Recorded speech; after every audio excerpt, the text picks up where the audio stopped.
The Cat That Ruled L.A. I'm Jason Horton. I'm Rebecca Lieb. And this is Ghost Town.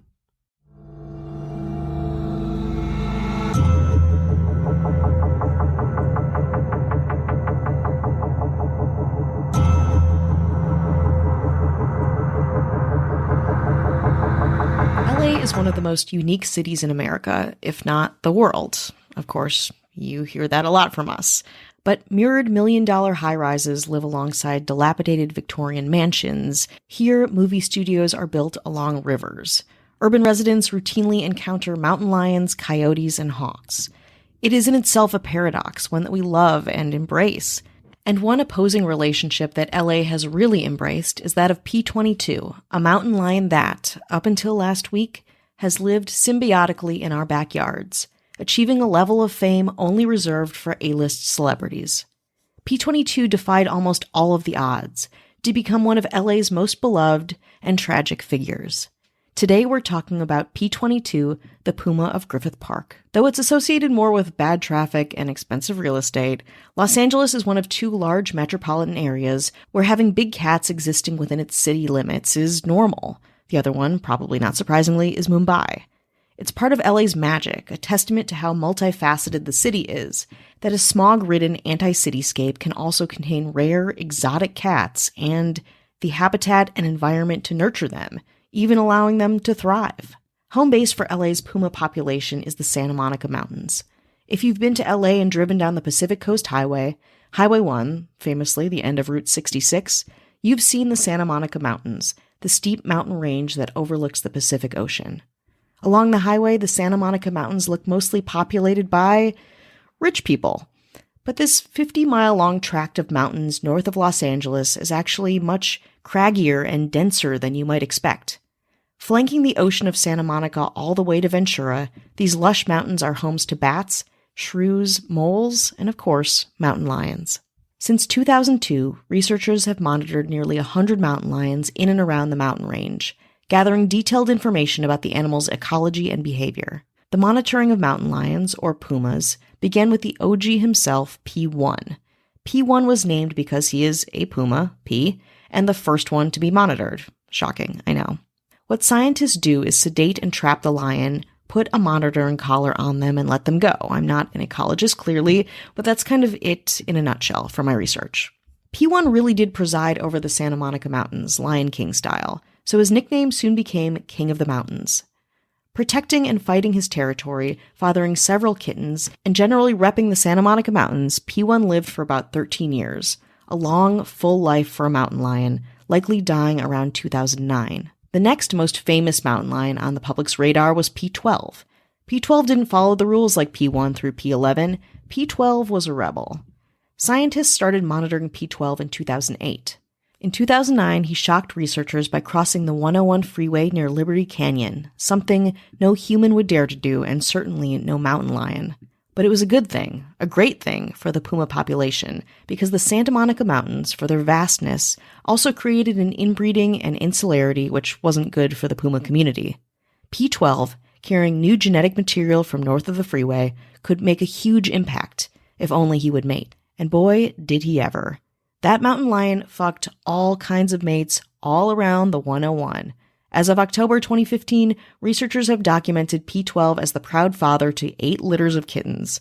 Though his radio collar no longer works, biologists continue to find evidence that he survives, either via remote camera images or from his offspring. Nice work, P12. P1 was the founding father of LA's puma research, and P12 pushed boundaries, expanding the puma population in a way no researcher thought was possible. But no puma would capture the hearts of Los Angelinos like P-22. The son of P1, P-22 went even further than any mountain lion had gone before, to Hollywood. P-22's first paparazzi appearance, photo capture, happened in early 2012 by a camera trap set up in a Griffith Park connectivity study. At the time of his capture, he was estimated to be about a year and a half old and weighed 90 pounds.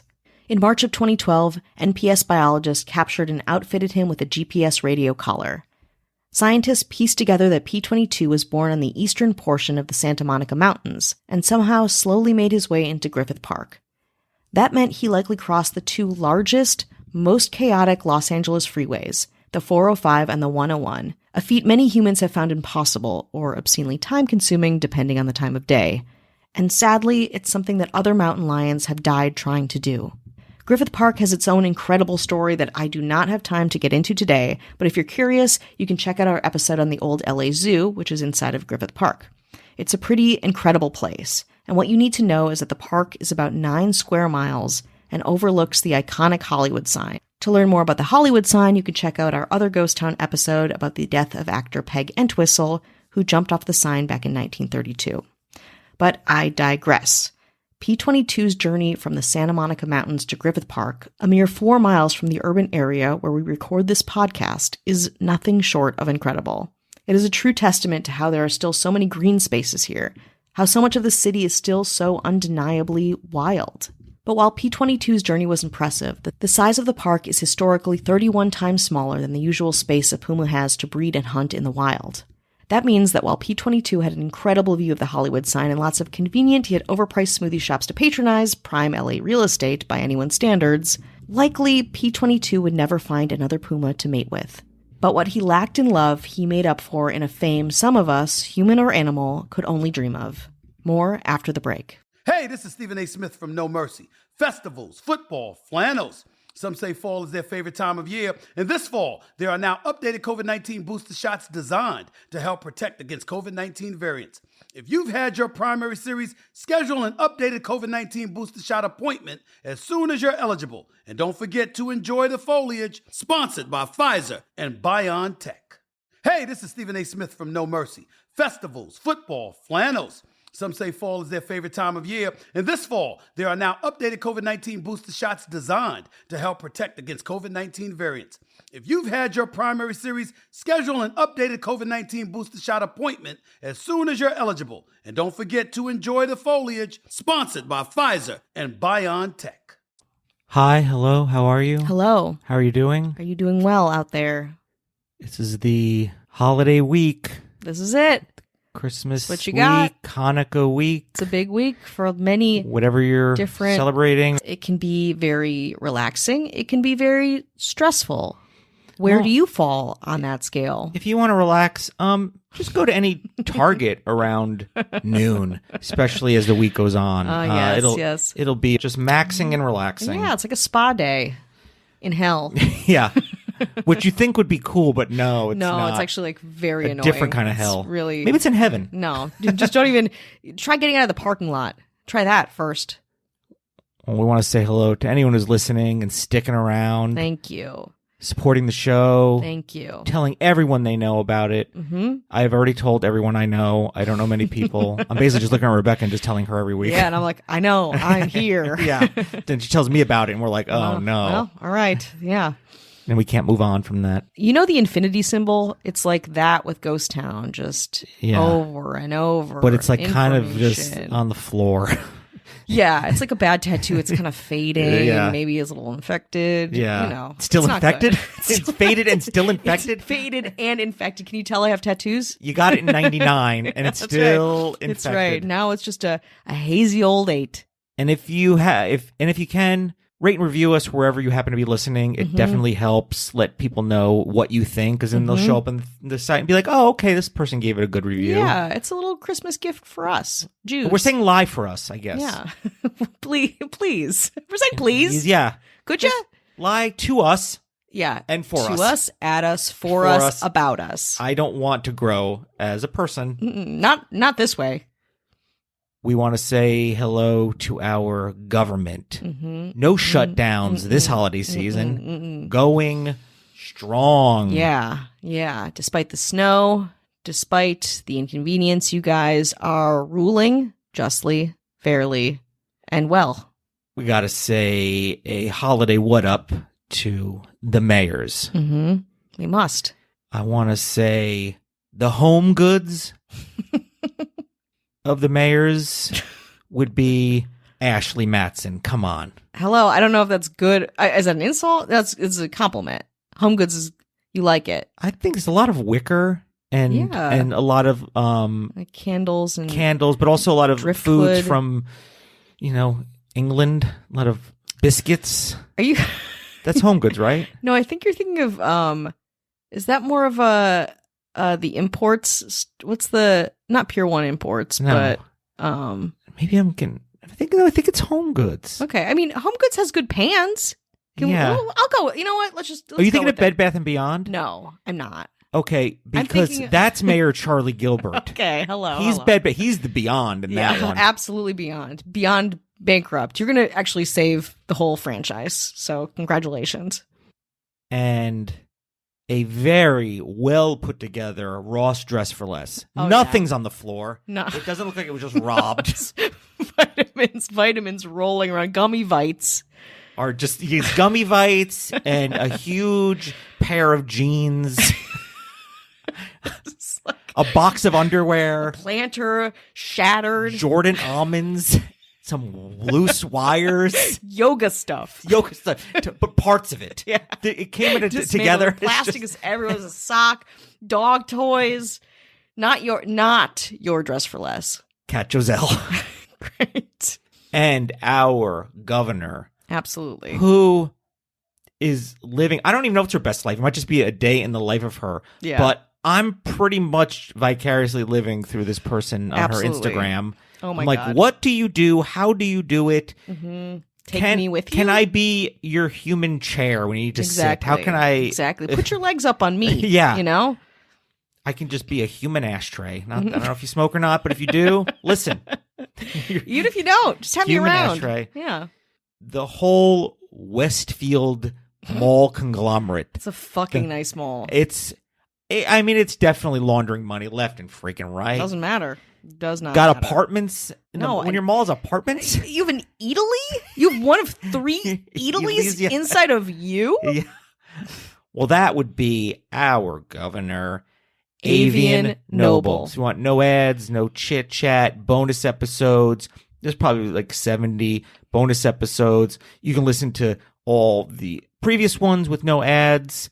And we do have a new bonus episode. I have had some medical stuff that Rebecca has had to take me to the hospital, I guess. I also just, when we record these, I sometimes, most of the time, stumble through a lot of it.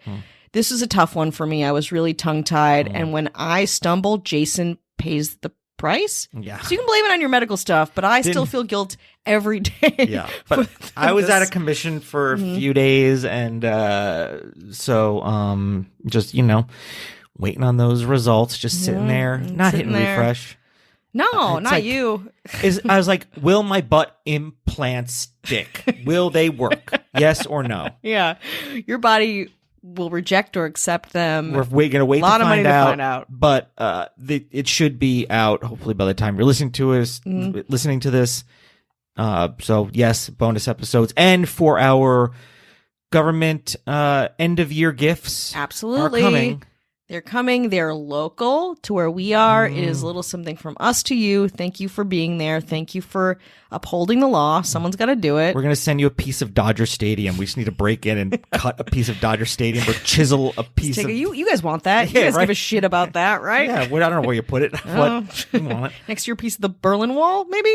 So if you want in on any of that, head on over to our Patreon, which is patreon.com/ghosttownpod. That's right. There's Wanna still go- time. Want to get back into the LA mountains and streets and hearts of Los Angelians and probably a lot of people around the world. I saw it mentioned in my local Facebook page of the local newspaper of where I used to live in New York. It's national news. Yeah. It kind of brings everyone together, especially in LA. So it's really Yeah. cool. That's pretty cool. Okay. So we're heading back about 4 miles right down the street of where we are recording this right now, where P-22 made its home on the east side of Los Angeles in a 9-mile public park called Griffith Park. P-22 first graced the front page of the Los Angeles Times in August of 2012, shortly after he was first discovered.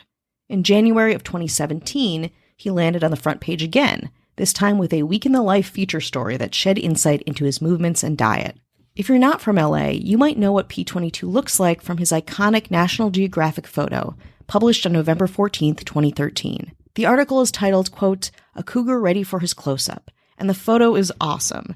A profile view of P-22 in the nighttime, mid-walk down a bluff in Griffith Park. P-22 looks focused, enormous, staring intently down the hill at who knows what, but that's not where your eye rests.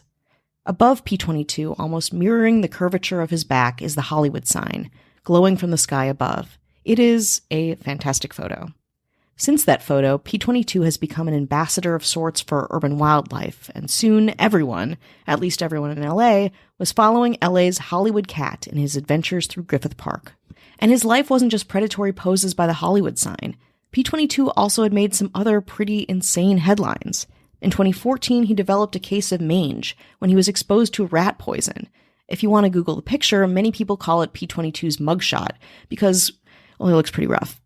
But thankfully, P-22 was successfully treated by the Parks Department. In 2015, P-22 decided to take a vacation from the park, living for a day under the house of Jason and Paula Archinaco in Los Feliz, an affluent neighborhood at the base of the park. The city's animal control officers couldn't remove the wildcat because of its 150-pound size, so California Fish and Wildlife attempted to coax him out with a tennis ball launcher.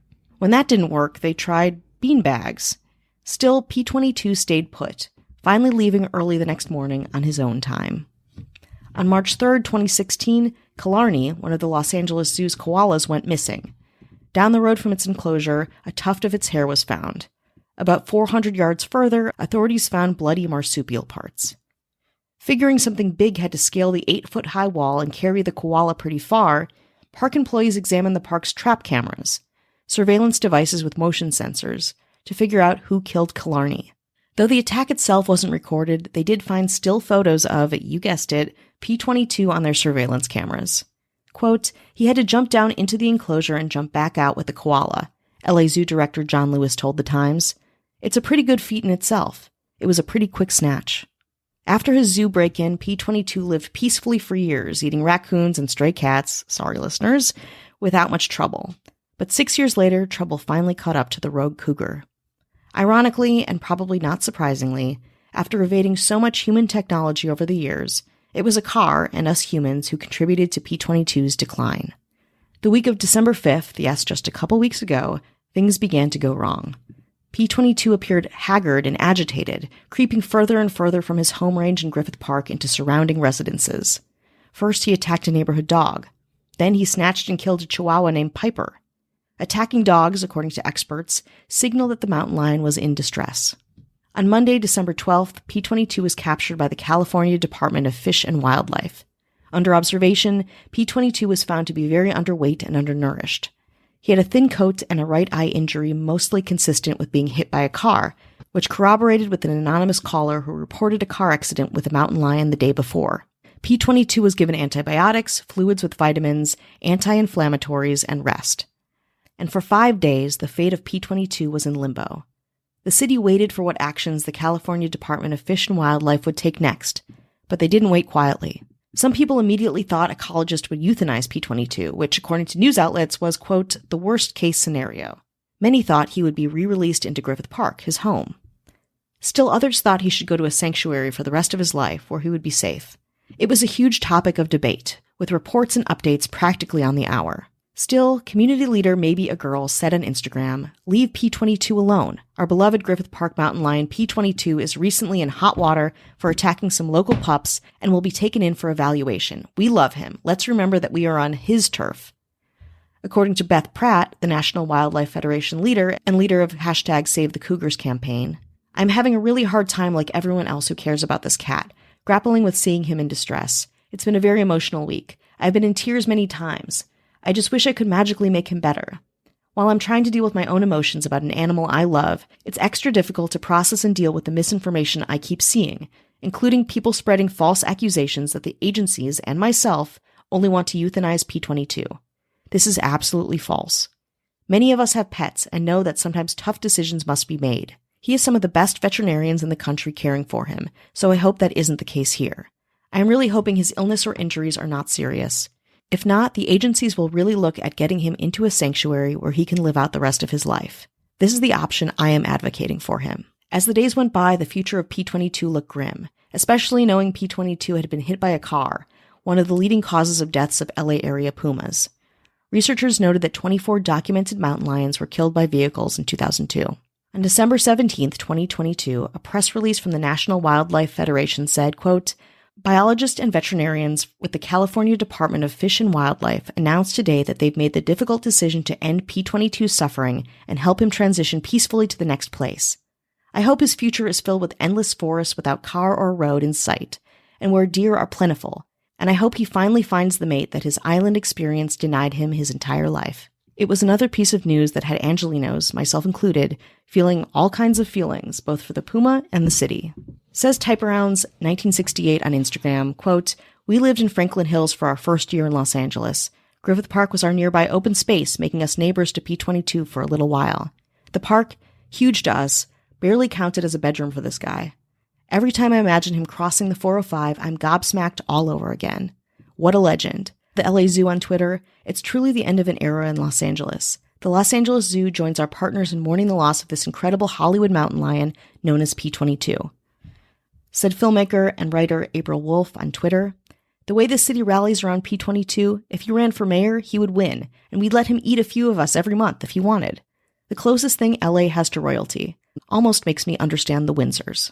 Though he never had kittens, P-22's legacy lives on somewhere unlikely. P-22's fame helped draw support for the construction of what would be the world's biggest wildlife bridge, a $90 million project from the Santa Monica Mountains across the 101 freeway. The bridge is expected to be finished in 2025. We cover a lot of highly emotional topics on this podcast, and this one honestly really got to me. Like, I teared up while I was writing it. I had to read it a couple of times to make sure I did it right without kind of breaking down. The thing I really liked is that there's a lot of discourse online, especially about LA, and I'm keyed into a lot of that. And it's very easy to be negative about Los Angeles. For sure. And there's some reasons to be negative or be critical, but it's one of those times where you see a lot of people that normally argue. It's very galvanizing, and everyone almost came to the same place to celebrate P-22. Yeah. And because if you're an animal lover, a cat lover, or just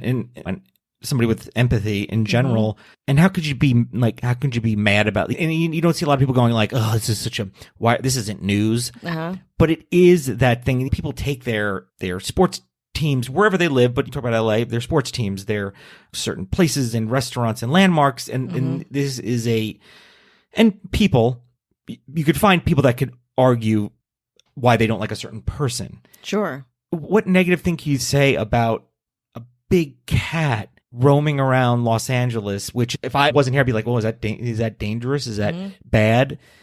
And I think it's great that people can just celebrate that without any negativity, nobody arguing. I mean, I haven't looked at every single person's point of view, but I got a really good sense of, hey, we're all unified on this. And I think that's really cool. And I think it makes the world or the city or whatever a little bit smaller, which I think is great. Totally. And I was thinking about it too, and it really does feel kind of cinematic too. It feels like a Robin Hood story, you know, we're humans, we develop this area, and there's something so wild and kind of exciting and also kind of lonely. I think what I didn't realize too is that, P-22 never found a mate. They didn't get to procreate. It's sort of thing. They were this loner in these iconic hills, just roaming around, eating things. And it's this very specific story that feels even more specific to Los Angeles. And it feels like the end of an era. There's a documentary called The Cat That Changed America about him. And I think there's a quote that sums P-22 up pretty well. It says, quote, there are a few animals in the world which have touched the lives of so many people in the way that P-22 did. Coco the gorilla, Wojtek the bear are a few. Yet P-22 was a truly unique and wild animal who beat humans at their own game by living right alongside them in the very heart of Los Angeles.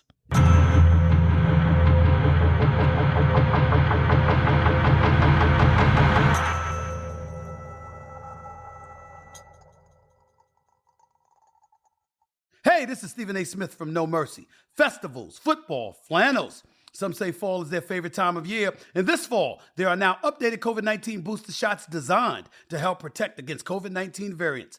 If you've had your primary series, schedule an updated COVID-19 booster shot appointment as soon as you're eligible. And don't forget to enjoy the foliage. Sponsored by Pfizer and BioNTech.